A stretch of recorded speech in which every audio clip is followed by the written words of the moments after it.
Diego Herrera knelt on the sun-warmed path, fingers steady as he retied the shoelace of a sobbing toddler. The little girl's shoe was bright pink, its plastic butterfly charm scratched from playground adventures. Diego's own book, a dog-eared guide to the Milky Way, rested on the bench where he had been reading only moments before. Soft afternoon light filtered through budding park trees, dusting his black curls in gold. "Thank you," whispered the toddler, rubbing tears from her freckled cheeks. She turned and ran to her father, who waited by the fountain with outstretched arms. Diego stood, brushed grit from his jeans, and reached for his book. A low, urgent rumble rolled across the grass. A police cruiser easing off the pavement, lights flashing in silent rotation. Officer Alex Reynolds stepped out, heavy boots crunching gravel. His right hand hovered near a sleek black taser. "Hands where I can see them," Reynolds barked.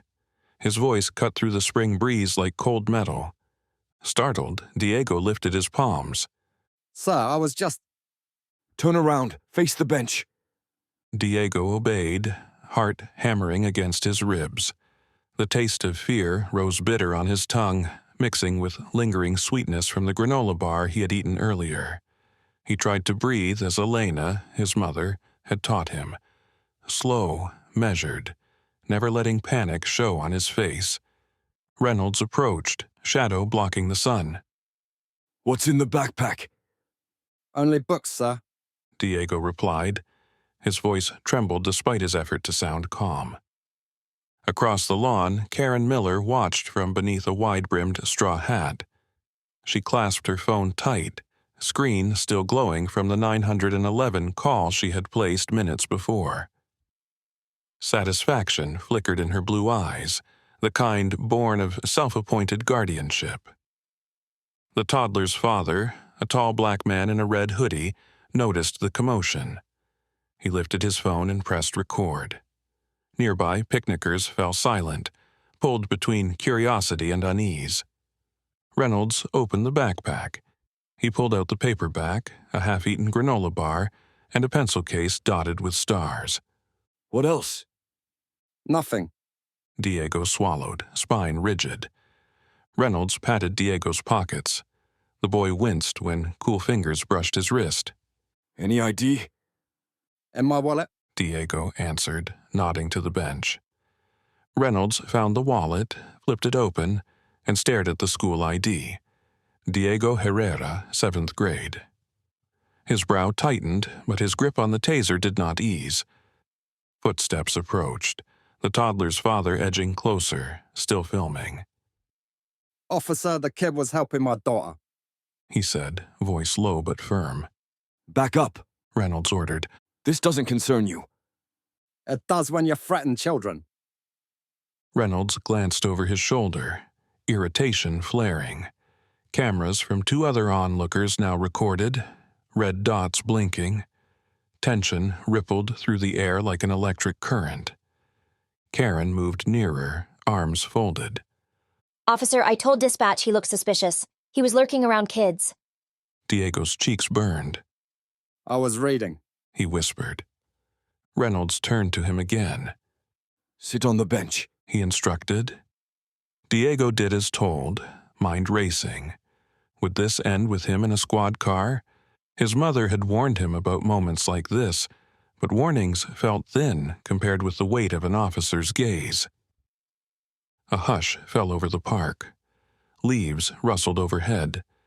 Somewhere, a dog barked at nothing. Diego counted each breath, fingers curling into fists to stop their shaking. Reynolds reached one hand to his belt. His thumb brushed the taser's safety cap while his other hand drifted to the handcuffs. Sunlight glinted off the polished metal. Across the grass came the click of high heels, measured, decisive. The sound grew louder, each step a drumbeat against Diego's fear. He dared to look up. An imposing woman strode toward them, dark suit crisp, badge shining at her lapel. Her eyes, sharp, steady, unafraid, locked onto Reynolds. Each heel strike echoed through the now silent playground. Diego felt his chest swell with relief and awe. Elena Herrera had arrived. The toddler's father lowered his phone slightly, sensing a shift. Karen's posture stiffened, confusion rippled across her face.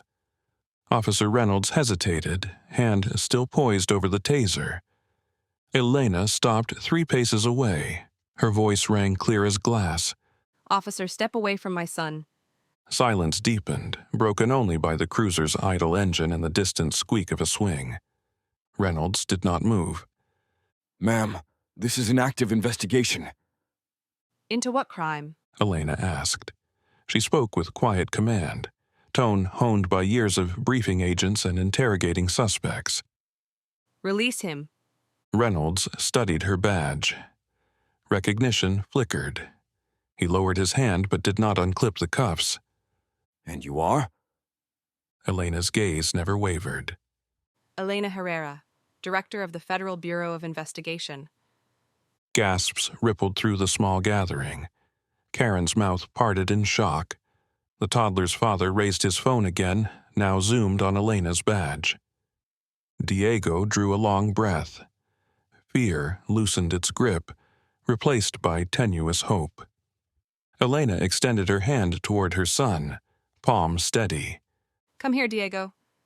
Reynolds stepped back. For the first time, uncertainty clouded his demeanor. Diego rose, book clutched to his chest, and walked to his mother's side. She placed a gentle hand on his shoulder, fingers firm, grounding. She turned to Reynolds. Name and badge number. The officer swallowed. Sergeant Alex Reynolds, badge 4289. Elena nodded once. You will unhand my son, Sergeant. Reynolds reached for the cuff key but stopped when his radio crackled. A dispatcher's voice. Unit 35, back up en route. He thumbed the mic. Cancel. Situation under control. Elena's eyes narrowed. It was never out of control. It was mishandled. Reynolds unlocked the cuff from Diego's wrist, metal clicking. A red welt marked the boy's skin. Elena's jaw tightened. Karen found her voice thin and brittle. I was only protecting the neighborhood. You can't be too careful these days. Elena faced her.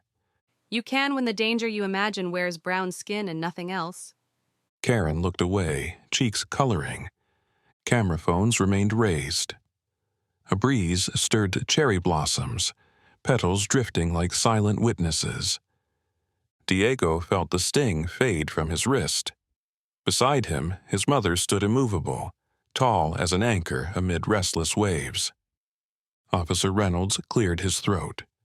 Director, perhaps we can discuss this calmly. We will. Elena said. But first, apologize to my son. Reynolds hesitated.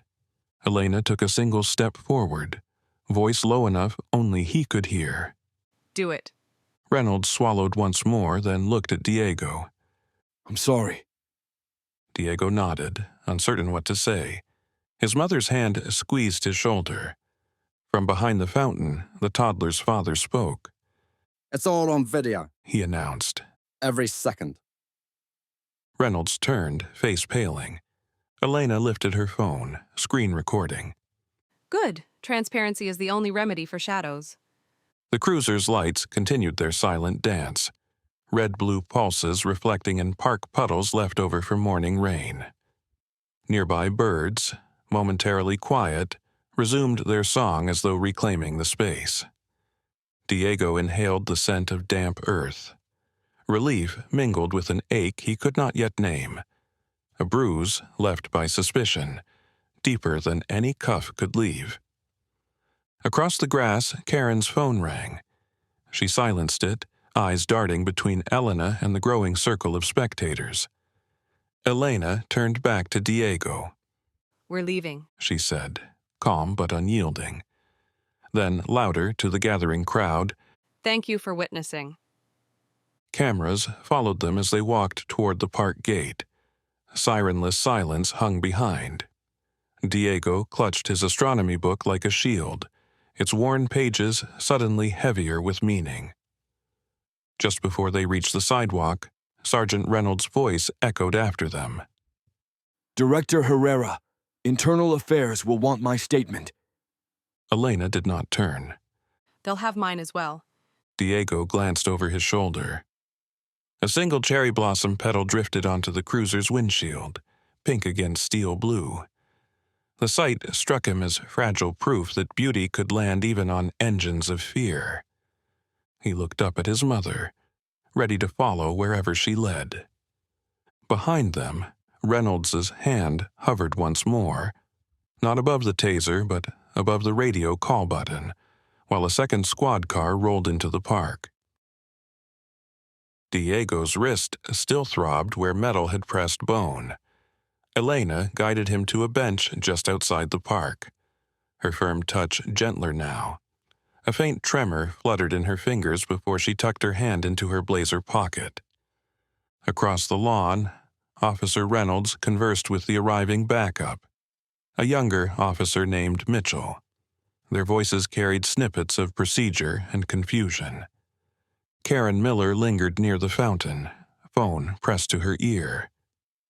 I did what any responsible citizen would, She insisted to whoever listened. No, I didn't know he was her son. How could I? Near the bench, the toddler's father stopped recording and approached. Name's Curtis Jenkins. He said, extending a hand to Elena. Glad you came when you did. Elena accepted the handshake. Thank you for documenting. Curtis nodded, concern creasing his brow. This place isn't as friendly as it looks.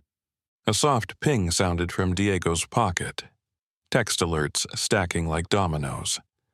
He pulled out his phone, a dozen notifications from classmates sharing a video titled "Police Detain Kid for Reading in Park." The thumbnail showed Reynolds gripping Diego's arm. Diego's stomach twisted. He handed the phone to his mother. Elena watched the 30-second clip. Reynolds frisking Diego, Karen pointing, Curtis filming. Her expression stayed composed, but her eyes darkened. She returned the phone. It's already public. Diego's voice came out small. Is that bad? It's truth. Elena said. Truth can sting, but it heals. Officer Mitchell walked toward them, notebook ready. Director Herrera, may I speak with you? Of course. Elena replied. She motioned for Diego to stay seated. Mitchell glanced at Diego's reddened wrist. We need a formal statement. You'll have it. Elena said. First, I need Sergeant Reynolds' body cam downloaded and preserved. Mitchell nodded, respect evident. Understood. At the fountain, Karen ended her call and approached hesitantly. Her shoulders sagged beneath a pastel cardigan. Director, I'm sorry this escalated. Elena faced her. You called the police on a 12-year-old boy who was helping a child and reading a book. Why? Karen opened her mouth, closed it, then tried again. I felt uneasy. He looked out of place. Out of place. Elena repeated, voice even. Because he is Latino? Karen's gaze dropped to the grass. You have to understand, the news is full of stories like this. Elena finished. Stories that begin with fear and end with cuffs. Karen wrung her hands. I never intended harm. Harm happened. Elena said. She gestured to Diego's wrist. Intent does not erase impact. Phones rose again, bystanders recording every word. Karen noticed, cheeks flushing. Can we discuss this privately? Elena shook her head. Privacy shields learning from those who need it. Karen's voice cracked. What do you want from me? An honest apology. To my son, to every child who carries suspicion on his skin. Elena stepped aside, revealing Diego on the bench.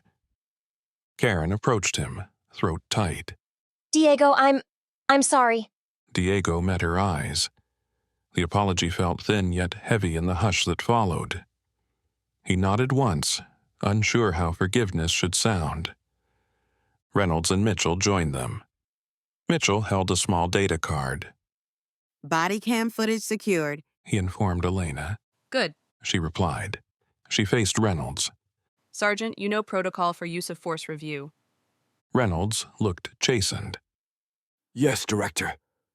Karen's phone buzzed. She checked the screen and paled. Online articles multiplied, headlines screaming FBI director's son profiled in park. Diego watched Karen's shoulders slump. Odd sympathy flickered in him. A child recognizing the moment someone sees the cost of her choices. Elena turned to Curtis. Would you be willing to share your footage with Internal Affairs? Already sent it. Curtis said. He smiled at Diego. You keep reading, kid. Diego smiled back, grateful. Reynolds cleared his throat. Director, am I under arrest? Not today, Elena answered. but accountability is coming. Mitchell gestured for Reynolds to step aside. They walked toward the cruiser, speaking in low tones. Sunlight glinted off the half-open cuff still dangling from Reynolds's belt. Karen backed away, fingers trembling around her phone. I'll, delete my video. She muttered. You can, Elena said. but the internet remembers. Diego stood. Mom, can we go home? Soon. Elena promised. She turned to Karen one last time.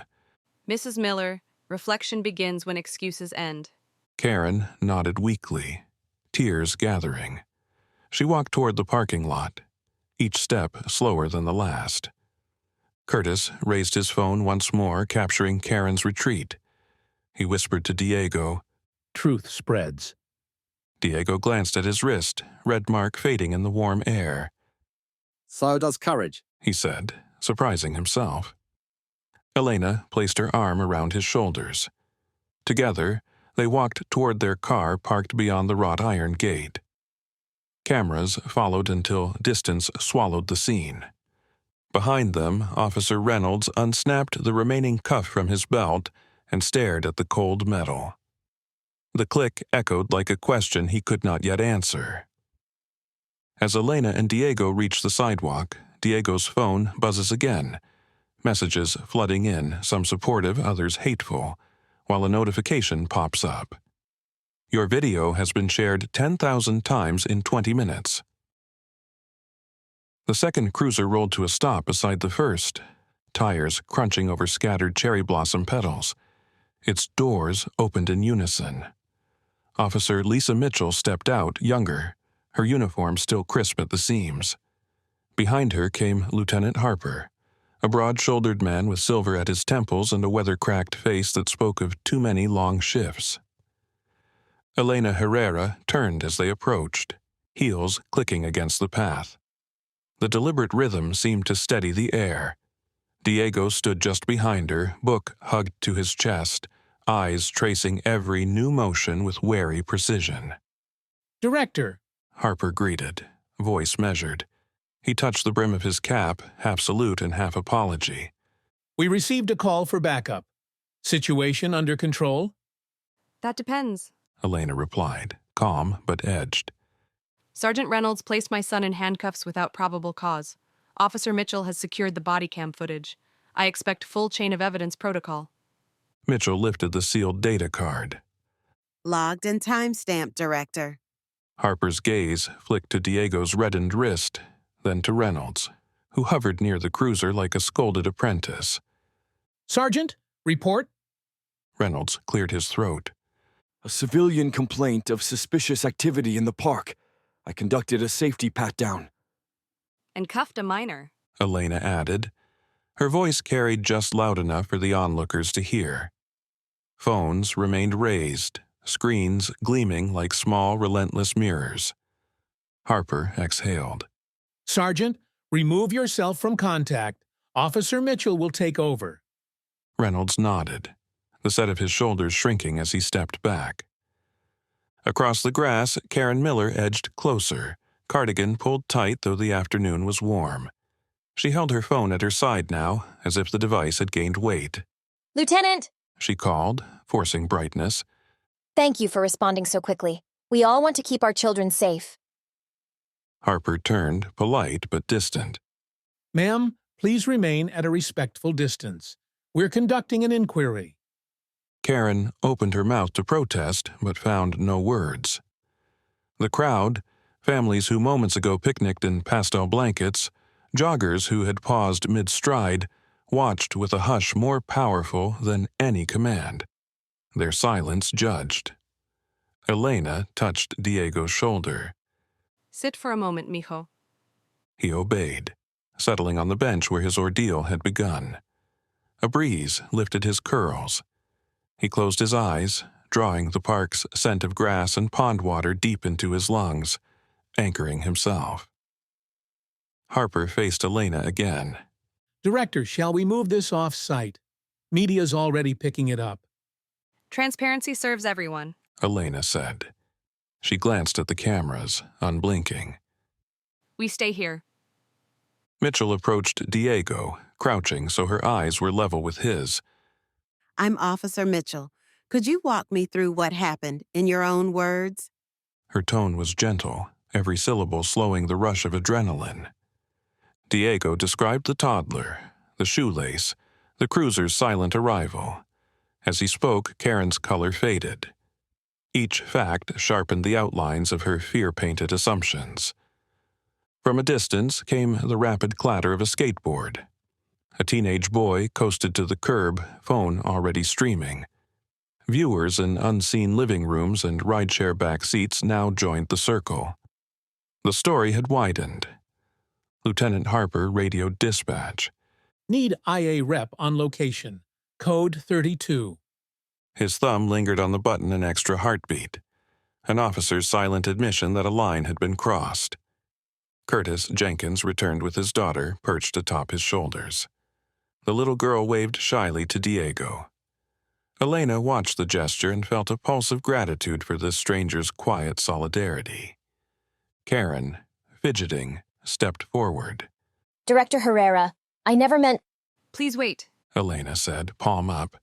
The interruption was soft yet immovable, like a gate closing with velvet hinges.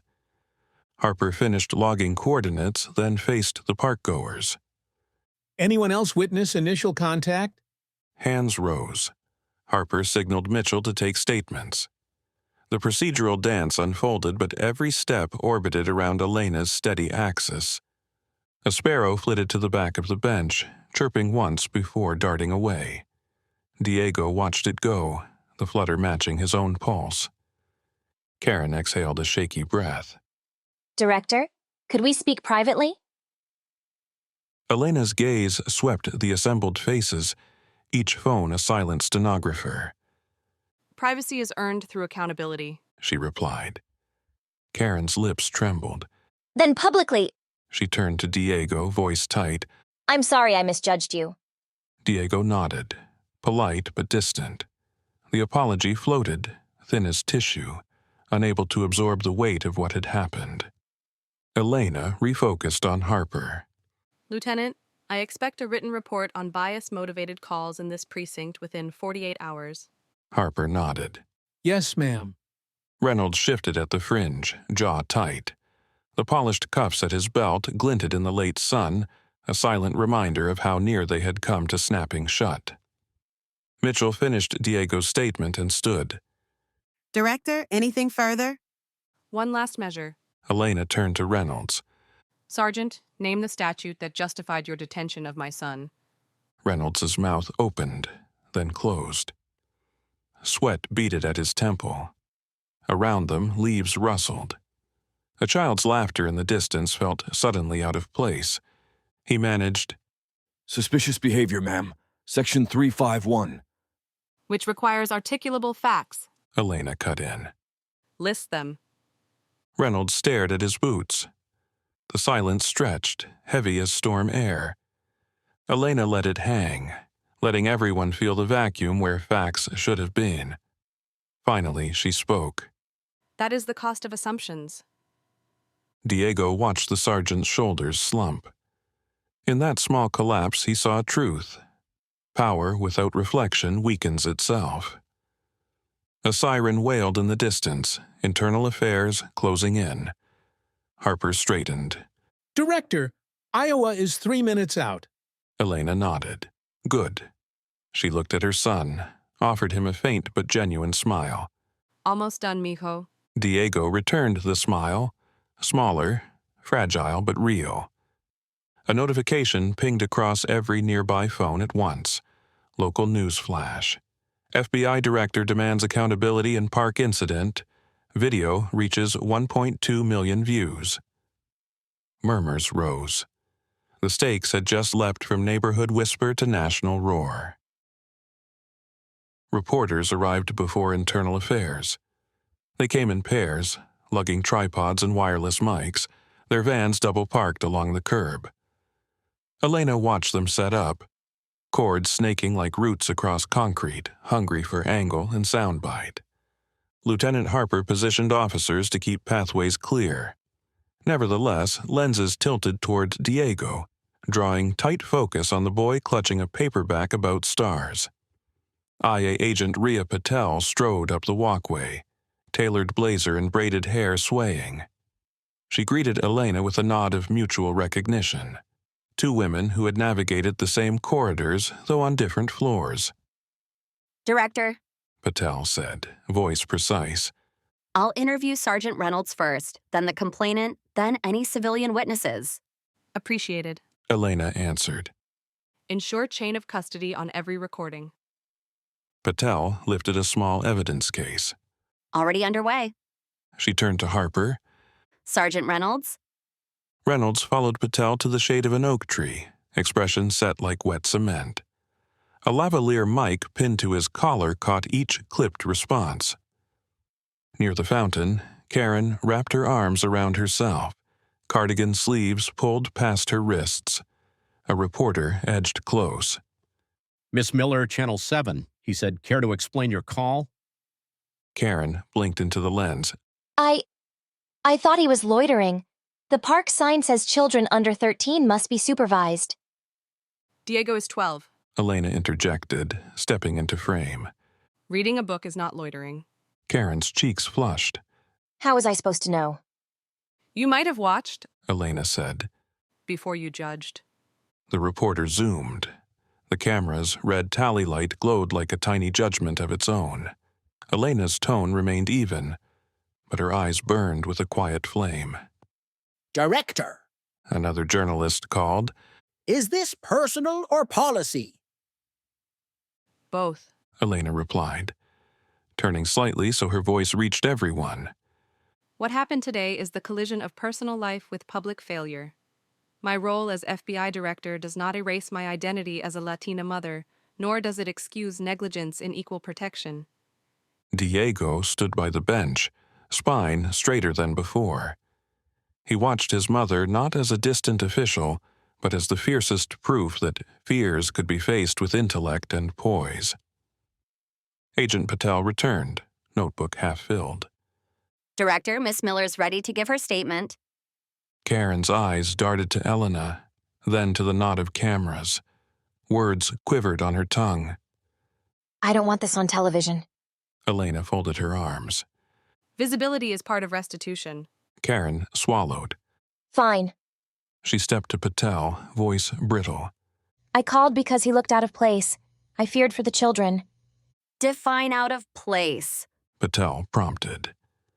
Karen's gaze flicked to Diego, then away. He didn't look like the families who usually come here. Patel's pen paused. Meaning? Meaning he looked Karen hesitated, the word heavy as iron. different. A collective breath drew in around the fountain. Elena's next words fell like stones in still water. You dialed 911 because my son looked different, didn't you? Karen's shoulders collapsed. Whisper thin, she answered. Yes. Phones captured every syllable, the admission hanging in digital eternity. Patel continued smoothly. Did the boy engage in any threatening behavior? No. Karen said, voice cracking. He was reading. Thank you. Patel said, closing her notebook. She turned to Elena. Director will recommend bias training sanction and community service. Final decision pending review. Elena inclined her head. Ensure it sticks. Across the lawn, reporters relayed live updates. Confession of racial profiling on camera. The story surged, vessels of data carrying it far beyond the park's fenced borders. Diego watched Karen wipe tears with the hem of her cardigan. For a heartbeat, pity brushed him, then retreated behind the bruise of memory on his wrist. Reynolds finished his interview, pale and grim. Harper approached him. Muted words passed between them, ending with Reynolds handing over his badge and service weapon. The metallic clink of the badge against Patel's evidence tray rang through the hush. Gasps rippled. A child asked her mother what was happening. The mother knelt, whispering explanation in terms a 6-year-old could grasp. Fairness, mistakes, consequences. Elena regarded Reynolds, not with triumph, but with gravity. Accountability is the first step toward trust. Reynolds met her gaze, eyes shadowed. I'll remember that. Patel sealed the tray. Director, thank you for your cooperation. We'll be in touch. Thank you, Agent. Elena replied. Reporters surged, questions overlapping like restless birds. Will the FBI press charges? What changes will you push for nationally? Does this mark a new policy on racial profiling? Elena raised a hand. Silence pooled. Today is not about policy statements. It is about a 12-year-old who wanted to read in peace. Remember his name, Diego Herrera. Remember why he could not finish his chapter. She placed an arm around Diego. Together they walked toward the exit, parting the crowd. Cameras pivoted, following their progress like compass needles locked on true north.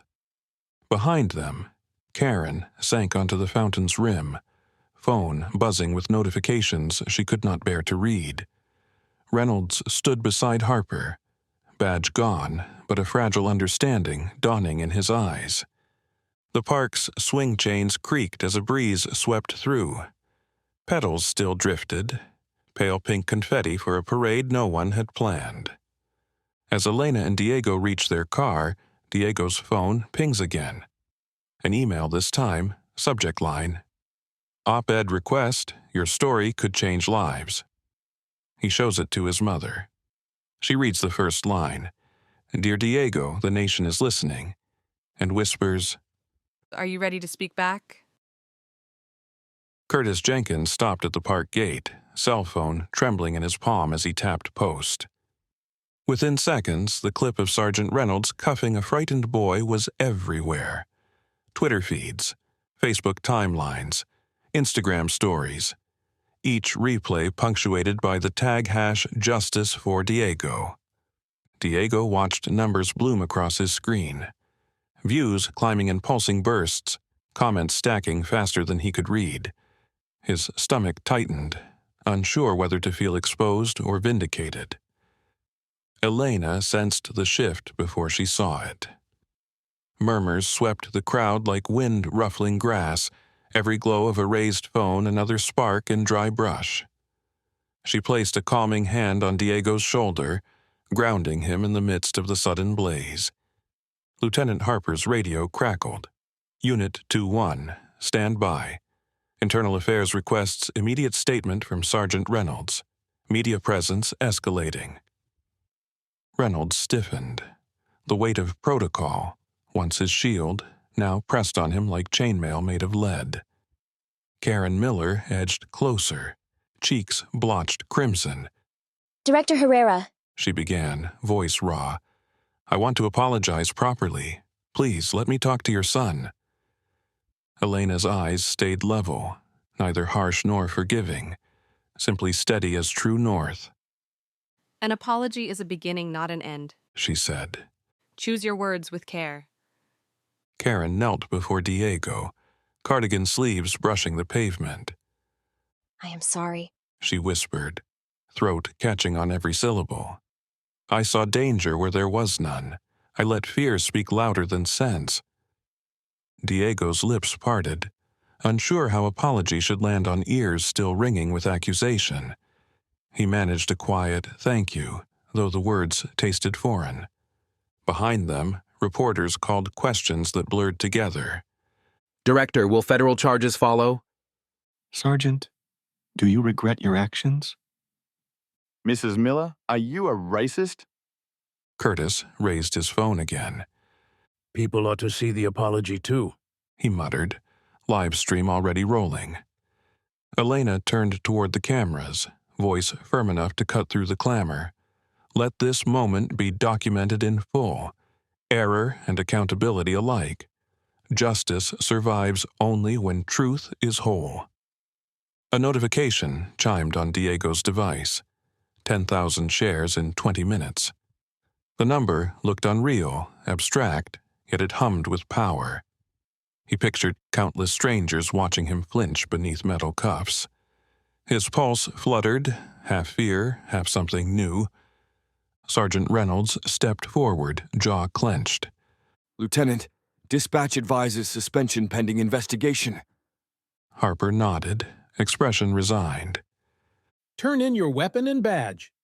Reynolds swallowed hard, unclipping gun and shield, setting both into Patel's evidence tray. The metallic thud reverberated across the park louder than a shout. Gasps rippled. Karen covered her mouth. Even the reporters paused, the gravity of the gesture silencing questions for a heartbeat. Diego traced the faint welt on his wrist, feeling it throb in time with his heart. He looked up at Elena. How many times will this happen to people like me? He asked, voice barely above a breath yet piercing as a bell. Elena's chest tightened. Years of briefings, interrogations, congressional testimony, none sliced like her son's quiet question. She knelt, meeting his gaze straight on. Fewer. She promised, willing the word into truth. Because today, the world is watching. Across the street, a city bus rolled by, its digital banner flashing news alerts. FBI director confronts racial profiling. Passengers pressed faces to glass, phones raised, capturing history in transit. Curtis's little girl tugged his sleeve. Daddy, can the boy come read at our house? Curtis smiled softly. Maybe someday. Elena stood, guiding Diego toward their car as reporters trailed like restless gulls. The boy's phone vibrated nonstop. Messages of outrage, solidarity, and, hidden among them, flashes of hate. He slipped the device into his pocket, unsure which messages weighed more. As they reached the curb, another alert lit the screen, brighter than the rest. Trending #1. Justice for Diego. 1.8 million views. In the reflection of the car window, Diego saw his own face framed by the headline glowing on dozens of phones behind him. An image of a child thrust unwillingly onto a national stage. Night settled over the Herrera townhouse like a velvet curtain, muffling the traffic hum of the city beyond. Inside, warmth glowed from recessed lights, but the living room felt charged, each lamp filament humming with leftover tension. Diego sat at the dining table, laptop open, cursor blinking on a blank document. Elena stood by the window, arms folded, replaying Sergeant Reynolds's body cam footage on a tablet, volume low. The mechanical click of the cuffs hitting Diego's wrist repeated in eerie, rhythmic stabs. Diego's fingers hovered over the keys. Words crowded his throat yet refused to march onto the screen. He had been asked for an op-ed by a major newspaper. Editors believed his voice could shift a national conversation. The responsibility pressed heavier than any backpack of textbooks. He took a breath, recalling his astronomy guide, stars forged under pressure fierce enough to fuse atoms. Maybe words, too, required heat. In the footage, Reynolds barked, "Hands where I can see them." Elena flinched, pausing the video. She rubbed her brow. The impeccable braid at her nape loosening slightly, a rare crack in armor. Mum, Diego said, voice tentatively soft. you okay? She managed a small smile. Processing. She crossed the room and settled opposite him. What are you writing? Trying to answer everyone, he sighed. But I don't know what to say. Say what you felt. He tapped a single sentence. I thought I was going to disappear. The cursor blinked after the period, heartbeat steady. Elena read over his shoulder, eyes glistening. That's truth, she whispered. They worked side by side, Diego shaping paragraphs, Elena guiding, never steering. He wrote of shoelaces and fear, of tasers and cherry blossoms, of how a book about galaxies could not shield him from earthly prejudice. Words came faster now, each keystroke a pulse of reclaimed agency. Elena returned to the tablet, fast-forwarding to Karen's confession. She cataloged every timestamp, every visible face, already envisioning training modules and policy drafts. Yet beneath professionalism throbbed an old wound. The girl she once was told her accent meant she didn't belong. A sudden ping cut through the hush. Diego's laptop flashed CNN breaking, police body cam in Herrera case released.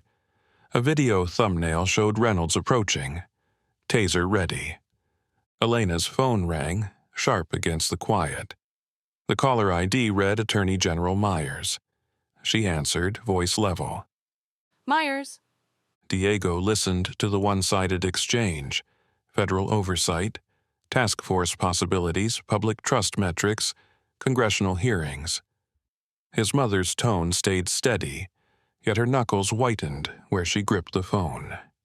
He saved his draft, printed it, and slid the warm paper across the table. Elena ended the call, exhaling slowly. They want me in D.C. tomorrow, she said. High-level briefing on bias reform. Diego swallowed. Do you have to go? Yes. She answered, then placed her hand over his pages. But so do your words. They reread the letter together. It began with fear but ended with resolve. I refuse to disappear. I will be seen, and I will see others. Elena nodded once, approval shining through fatigue. We'll send it tonight. Outside, sirens wailed distant and fading, like echoes from a battlefield slowly quieting. Diego rose, stretching cramped shoulders. He wandered to the patio door, sliding it open. Cool night air carried the scent of rain-damp concrete and early magnolia. Above, city lights bled into the sky, but a few stubborn stars pierced through. He found Orion's belt, steady points amidst urban glare, and felt a calming kinship, distant fires enduring against surrounding brightness.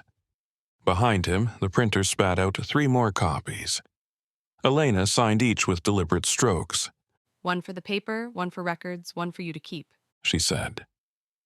Diego traced his finger over his own name in ink. The letters felt different tonight, armored, unyielding. The house phone rang again. Elena checked the display, surprise flickering. White House switchboard. Diego's breath caught. Before she could answer, his cell buzzed too, an unfamiliar number with a Washington area code. Screen lit, offering choice, decline or accept. He looked at Elena. She looked back. The room seemed to tilt, as though gravity itself waited on their decision.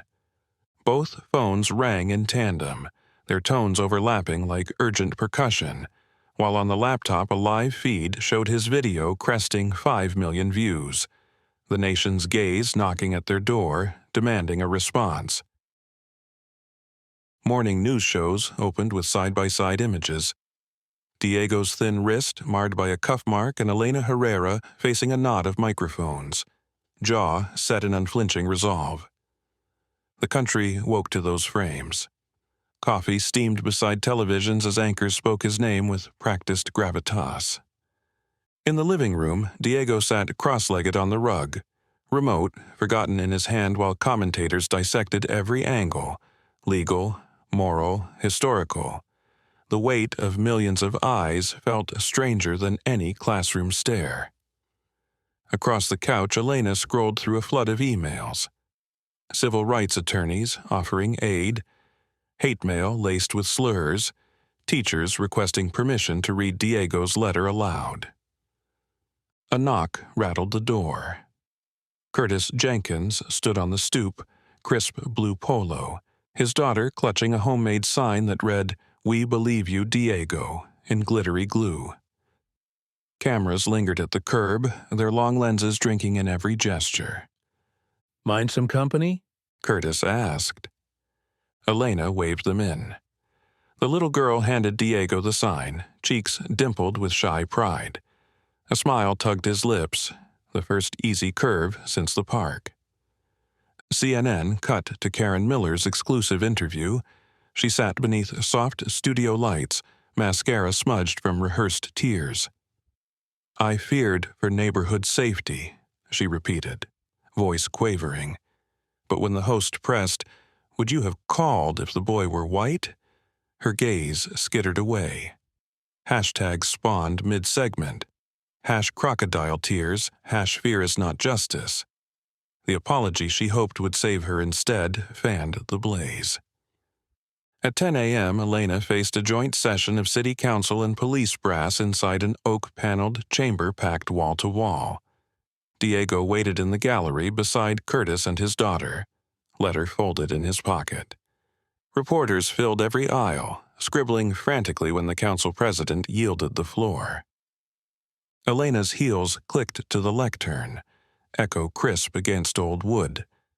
She spoke of systemic drift, good officers conditioned to accept vague suspicions as probable cause. She cited Reynolds' own words, played aloud from the body cam, looked out of place. The phrase hovered like stale smoke. She outlined Project Equal Gaze, mandatory anti-bias training for every precinct, civilian review boards empowered with subpoena authority, scholarships for underrepresented youth in law enforcement academies. Some council members nodded, others stiffened, but none dared interrupt. The authority in her voice was not borrowed from rank, it was forged from the sight of cuffs on her child. When questions opened, a councilman grumbled about budget. Elena answered with a single statistic: civil rights settlements paid by the city last year, and silence sealed the room. Outside, Diego felt phones vibrate in unison. News apps blaring, council considers sweeping reform after Herrera testimony. He pictured invisible threads connecting every device, every mind, tightening like a net around complacency. A producer from a national morning show hurried over, badge swinging. "Director Herrera," she called as Elena exited. "America needs your message tomorrow at sunup." Elena paused, measuring cost and reach in one breath. "If Diego can speak too," she said. The producer's eager nod clinched the booking. Back home that afternoon, sunlight spilled across the kitchen table where Diego rehearsed reading his letter.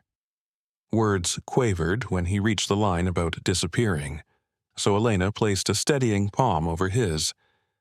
"Speak it exactly as it is," she told him. "The tremor carries truth." A ping chimed, encrypted email from Internal Affairs. Elena scanned the attachment. Suspension of Sergeant Reynolds now formal. Investigation escalated to state oversight. Justice advanced by measured inches, yet she allowed herself a fleeting exhale. Another alert flashed. 10-year-old girl handcuffed outside library sparks outrage. Body cam stills showed a small black girl in a rainbow backpack, eyes wide with the same panic Diego knew. His hand closed into a fist. Elena's phone rang. Deputy Director Cho. "We need you on this, Elena," he said, voice tight. "Parents asked for you by name." Elena met Diego's gaze, sorrow and purpose intertwining. "I'll go," she answered. Curtis drove them to the evening town hall meeting where residents could ask Elena anything. Lines wrapped the block. A woman in nurse scrubs thanked Diego for bravery. A teenage boy handed him a sketch of space nebulae framing the words, "Your voice is a supernova." On stage, Elena detailed Project Equal Gaze. The crowd erupted in applause that felt less like celebration and more like collective relief. Diego stepped up, palms sweating. He read his letter, voice breaking only once. but when it did, the auditorium leaned closer, moved by the raw edge of honesty. The final sentence fell like a gavel. I'm done shrinking so others can feel safe in their prejudice. A standing ovation crashed over him, louder than sirens, longer than cuffs could hold. Cameras flashed. His skin glowed under stage lights, no longer a target but a beacon. Backstage, Elena's phone buzzed with a single text from an unknown number. Tomorrow 9 a.m. library steps. She needs you. Beneath it, a photo loaded. The black girl gripping her rainbow backpack, waiting. Dawn's first light found Elena and Diego boarding a government SUV. Destination, Brookdale Public Library, one town over. Streets were hushed. Storefronts still shuttered, yet Diego felt the hum of anticipation, like air before a storm, charged and restless. Outside the library, a knot of reporters bristled behind police barricades. Elena stepped out, crisp suit immaculate, Diego beside her clutching a manila folder. His signed op-ed slated for weekend print. Flashbulbs erupted the moment they appeared, but Elena raised a hand for patience. Her calm carved a path through the noise. Cameras tracked them up the marble steps. Inside waited Maya Thompson, 10 years old, knees drawn to her chest on a vinyl chair. Her mother sat rigid, anger and worry braided tight around her posture. Maya's rainbow backpack lay on the floor, still zipped, book about wildlife peeking from the side pocket. Diego knelt first, voice gentle. Hi, I'm Diego. I heard you love reading too. Maya lifted her gaze, tears thinning. Why did they think I stole those books? She whispered. The innocence of the question cut deeper than accusation. Elena spoke with the chief librarian and precinct captain. Policies unraveled under her scrutiny. Vague loitering codes, discretionary detentions unchecked by oversight. She dictated immediate release of all security footage to Internal Affairs, her authority no longer questioned. Outside, protesters gathered, teachers, parents, students, holding signs that echoed Diego's words, "I refuse to disappear," chant rhythm merged with morning birdsong. Elena escorted Maya through the doors. Microphones thrust forward, but Maya clung to Diego's hand. He squeezed back, lending the steadiness he'd borrowed from stars overhead. At a podium, flanked by American flags, Elena announced expansion of Project Equal Gaze to state level, formation of a civilian hotline for profiling incidents, and community reading programs led by youth advocates, Maya and Diego first among them. Applause swept across the plaza. CNN's live feed captured Diego leaning to Maya, sharing a quiet joke about how wildlife photographers sneak up on owls. The moment, simple, tender, broadcast into thousands of homes, proof that empathy could be louder than fear. That evening, the Herrera townhouse overflowed with printed letters. Students writing essays on fairness, retirees sending checks to civil rights funds. Diego sorted them at the coffee table while Elena paced, drafting keynote points for a congressional hearing scheduled the next week. When the pile of mail toppled, a slim envelope slid free. Offer letter from Orion Press. We would like to publish your first collection of short stories, working title stars over the playground. Diego traced the embossed logo, pulse quickening. The universe he loved had answered, opening a new corridor of possibility. Night settled, cool and clear. City haze pushed aside by a brisk wind. Elena spread a blanket on the rooftop terrace she rarely had time to visit. She pointed out constellations the way she once had when Diego was small. Orion's belt, the swoop of Cygnus, the flicker of Sirius. Each star felt brighter after the day's battles, as if polished by all those watching eyes. Diego lay back, head pillowed on his folded jacket. Do you think things will actually change? He asked, breath clouding faintly. Elena considered the sky before answering. Change is like light from a distant star, she said. It travels a long way before we can see it, but it's been moving all along. Diego smiled, content with the metaphor, then fell quiet. A satellite crawled across the darkness, steady and purposeful.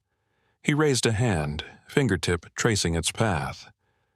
That's still so much work, he murmured. Yes. Elena agreed, settling beside him. And you've already started. Below, street lamps cast golden halos on asphalt. Somewhere a siren wailed, then faded into the night. No longer a threat, merely part of the city's pulse. Diego closed his eyes, hearing instead the softer beat of footsteps in libraries, the shuffle of pages turning, the swell of voices refusing silence. On his phone, the #Justice for Diego banner shifted to #RadenPeace, users sharing photos of children reading in parks across the nation. Latino, Black, Asian, White, each snapshot a small rebellion against fear. A new notification bloomed. Unknown sender, simple text. Your story saved my son today. Thank you. Diego showed it to his mother. She squeezed his shoulder, pride shimmering. Far below, Karen Miller sat alone in her darkened living room. Profile page deactivated. Bias training syllabus open on her laptop. She pressed play on the first video module. Diego's testimony from the town hall. The system that once served her prejudice now served her lesson. Stars flickered overhead, silent witnesses to every confession, every promise, every fragile step toward better. Diego watched until his eyes blurred, then whispered goodnight to Orion, to Maya, to anyone still afraid in the dark. As mother and son folded the rooftop blanket, Elena's phone vibrated. Breaking news alert. Senate schedules emergency hearing on national anti-profiling legislation. Diego glanced up at the sky once more, a quiet grin spreading. Somewhere beyond distant constellations, dawn was already on its way.